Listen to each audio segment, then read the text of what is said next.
just your average track day guy who waves to his neighbors in the morning. He loves his wife, especially while she tends to their flock. He drinks beer with his chickens, reclining in the Colorado sun. He's not always fast, but there's glimmers of hope. So sit back and relax. He's here to bring you Straight dope. Straight dope. The top 10 things I learned as a novice racer last season. Number 10, preparation for preseason. You really have to make sure that you spend a lot of time with your bike and getting everything ready, double checking all your checklists, making sure everything mechanically is good to go. Also, you need to go ahead and make sure that you're doing the appropriate physical conditioning, such as cardio, weightlifting, yoga, any type of motorcycle specific exercises that you can think of. It does take a lot of preparation to get ready mentally, physically, as well as your bike and all your gear. So again, preparation is the key to success before the season. You want to make sure that you read the rule book, attend any type of local club meetings, whether that's in person or online. There's a lot of great, useful, helpful information by attending those meetings. And I believe it's also critical to get yourself prepared. Number 9, it may be obvious, but racing does make you faster. By racing in the combined novice and expert classes, even if you're able to follow somebody, expert class racer, even if it's just for a couple corners, ideally maybe a lap or two, it really makes a huge difference in pulling you along, dropping your lap times, letting you learn quite a bit in a real world, obviously real race scenario. It does exponentially make you faster, and you learn a whole lot. The more races that you do in the round, obviously there's a threshold for that. Last season I raced 4 rounds. This next season I'll be racing 5 to 6 rounds, but there is that threshold for how much is too much versus how little is too little. You obviously don't want to be waiting around all day long just to have one race. But at the end of the day, if you can join those combined classes, obviously in the novice class it's going to be straight novices, but with the combined you can really learn a lot, and I highly recommend joining those classes. Number 8, tires. So let's talk about tires for a minute and how critical they are. I didn't realize this when obviously last year when I first started racing, but you absolutely have to have a tire strategy, whether you're a novice or an expert. As you get faster throughout the season, your tire wear certainly increases. You'll need to have a plan on, 1, when you need to actually get new tires or replace the tires, or 2, when you actually need to flip the rear tire, depending on the tire wear for the track. You really need to get to know your tire vendor. Obviously, you probably have a preference on which brand you'd like, but if you have one brand you like, I suggest sticking with that brand. Whatever you feel most comfortable with is usually the right choice. But as you get new tires, they certainly make a huge difference, and you can really feel that difference. You need to make sure that you have tire warmers and use the appropriate temperature ranges and tire pressures for that particular brand. But again, at the end of the day, the faster you go, the more tires you'll need.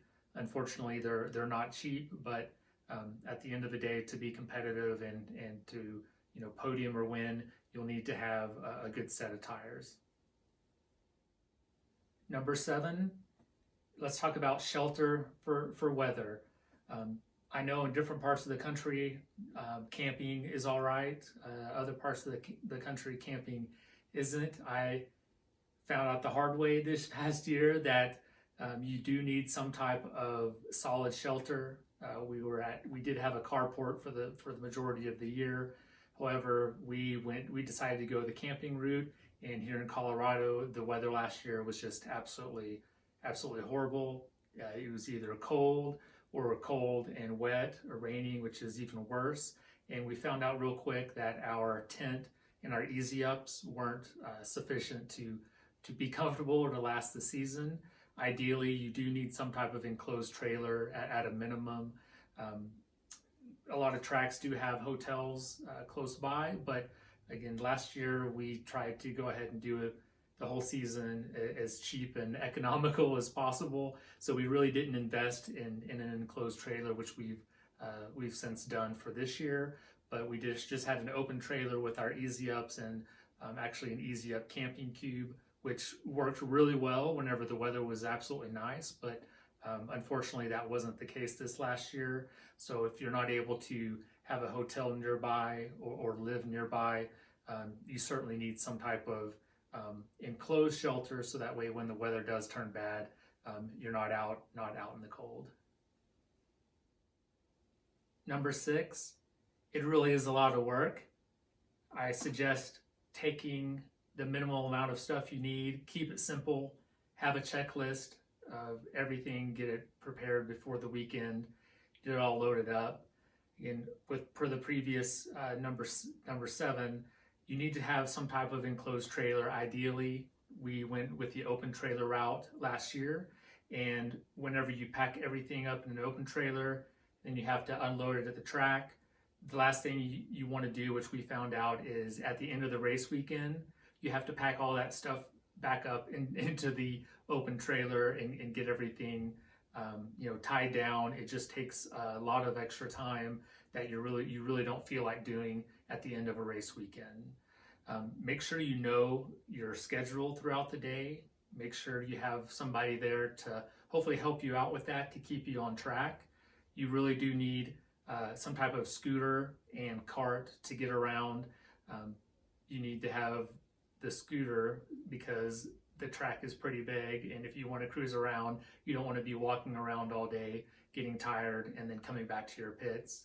The tire cart is nice because the tires get heavy, the wheels get heavy, so when you want to go to your tire vendor, you don't want to have to manually carry those. Again, it's all about efficiency and to reduce the physical toll of the race weekend, because you want to save all of your physical energy for riding, of course, and being on the track. But again, at the end of the day, it is a lot of work, so you got to be prepared for that. Number 5, you really do have to have 2 of everything. And when I mean 2 of everything, I mean absolutely 2 of everything, especially maintenance items such as brake pads, oil, filter, so you can change that, in between race weekends.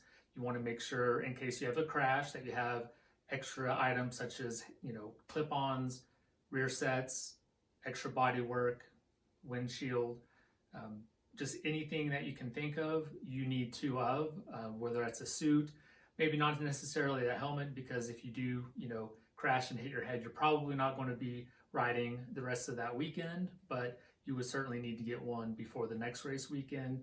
But at the end of the day, it is critical if you're wanting to, finish the weekend and you have some type of minor incident, whether that's on practice or on Saturday and you have a Sunday race. You want to be able to have everything on hand to get you back up and ready to race, to get points in whatever classes that you have.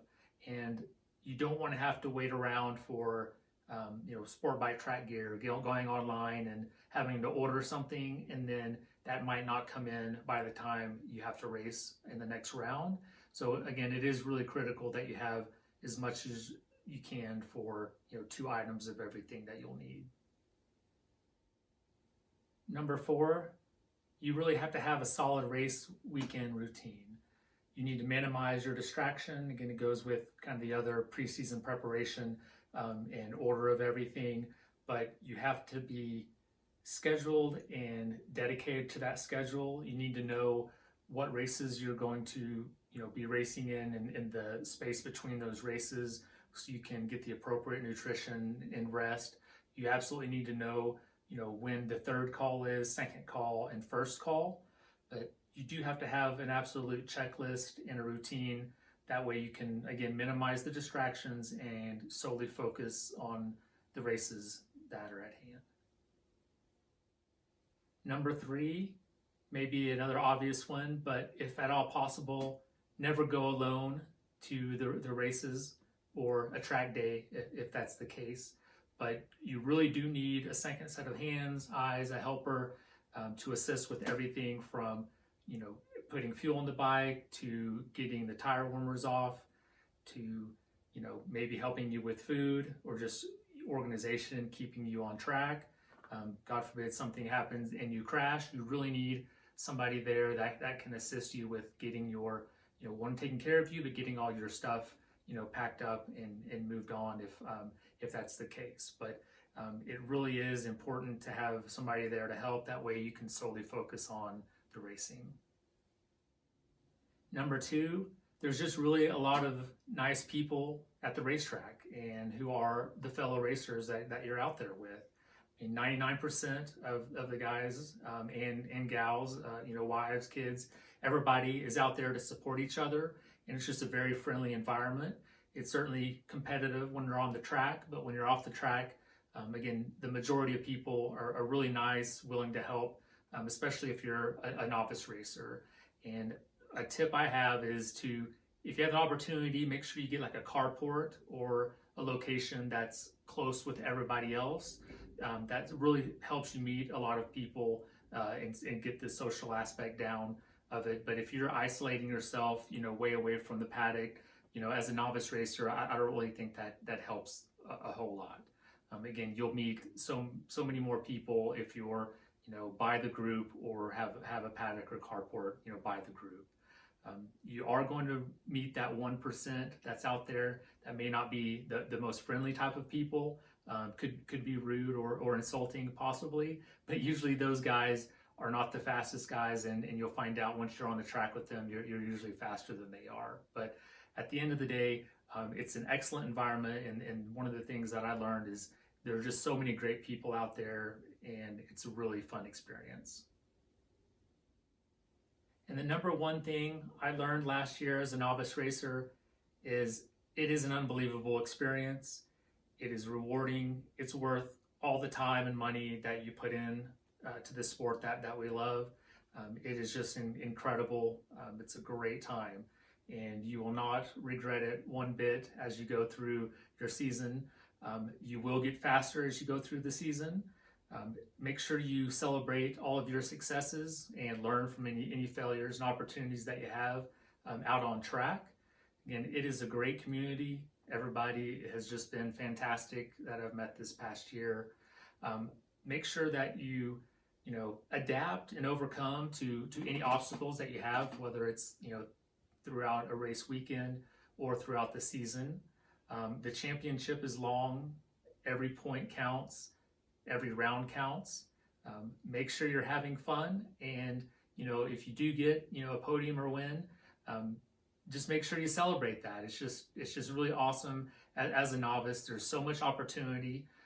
You really don't realize that there are I wouldn't necessarily say slower riders out there, but the 99% of the time you're not going to be at the front, and you're not going to be at the back. You'll be somewhere in the middle, and that is a great experience to learn how to race with others, be in close quarters, going fast, and accomplishing your goals throughout the year.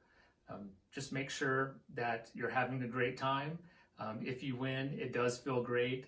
It is an amazing experience, and I highly recommend that you complete the season if all possible and continue on, because you'll be loving it for a very long time.